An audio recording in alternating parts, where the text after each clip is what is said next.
The dim light of Ganymede barely penetrated the thick layer of methane fog that covered the vast, desolated landscape. Our expedition Cronos, composed of 5 scientists and a security officer, operated from within an underground research bunker, a modular structure buried deep beneath the moon's ice.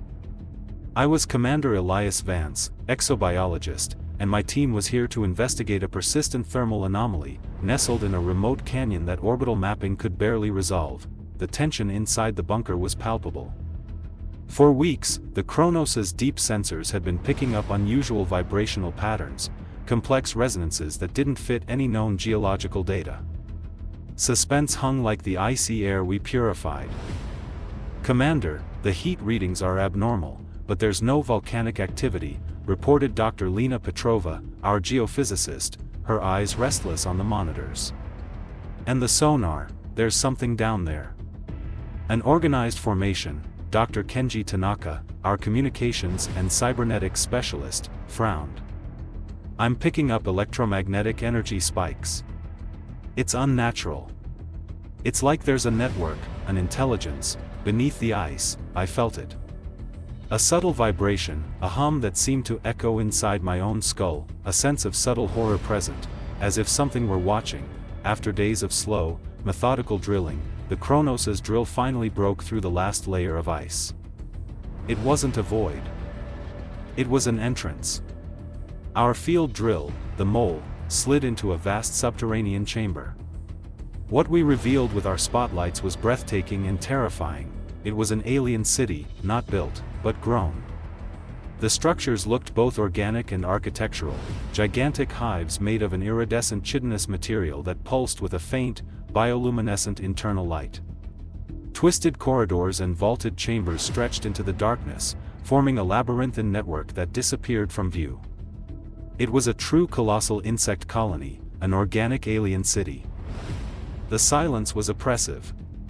There was no wind, no running water, no sound of life.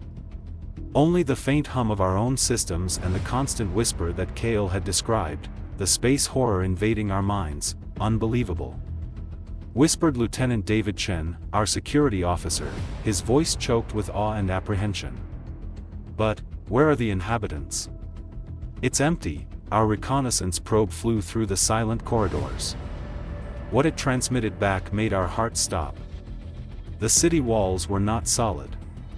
They were formed by millions of tiny, black, insect-like shapes, dense swarms, immobile. The city was the inhabitants. A vast insect colony in stasis. Then, the incidents began. One of the mole's field technicians lost contact. His communicator broadcast only static, followed by a sound that seemed like the rustling of millions of microscopic wings. There were no signs of struggle. He simply vanished. The thriller had begun. Dr. Kenji, our cyberneticist, tried to access the city's systems.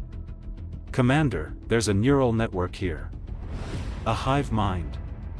It's active. And it's trying to access us." Kale's sanity began to unravel.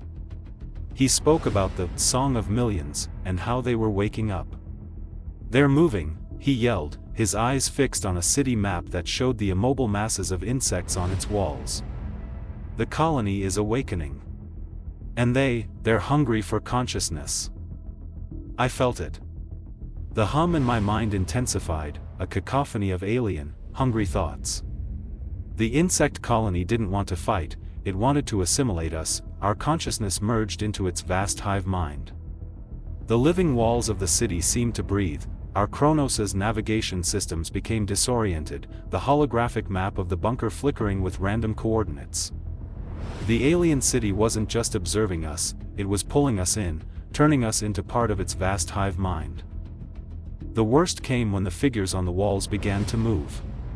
Slowly, a mass of insects began to slide out of the structures, flowing down the corridors in black, pulsating waves.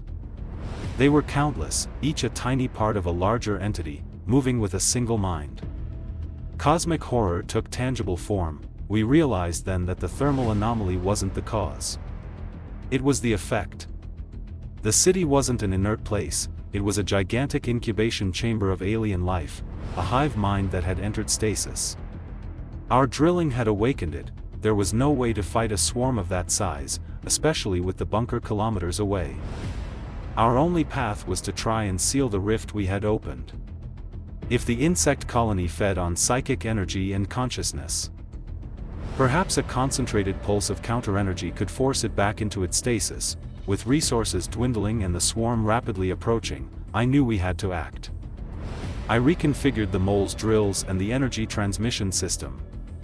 Our only chance was to use the very thermal energy that attracted us to overload the colony's neural network, forcing it to hibernate again. Kenji, frightened but determined, helped me adjust the parameters. Lena monitored the scanners, shouting the distances of the approaching swarm. David was trapped, his mind a psychic battlefield. I activated the pulse. The mole shuddered. A silent, excruciating scream erupted from the city, a cacophony of millions of minds forced into silence. The lights of the alien city flickered and dimmed. The swarm, which had been approaching, stopped. The figures on the walls returned to their stasis, immobile and inert. The mole was damaged, but intact. Silence returned, a terrible relief after the mental chorus. Only David was permanently affected, his mind lost to the swarm, now an empty husk. We managed to make it back to the bunker, reporting catastrophic equipment failure and the effects of oxygen deprivation. The story of the insect city stayed with me, a secret frozen in Ganymede's darkness. Now, the bunker is my permanent home. I am the last guardian of a secret that cannot be revealed. The insect colony is dormant again, but I feel it. The hum is still there, waiting. And the suspense of waiting is my eternal companion. Ganymede is a desolated place on the outside, but a living prison within. And horror is never far away.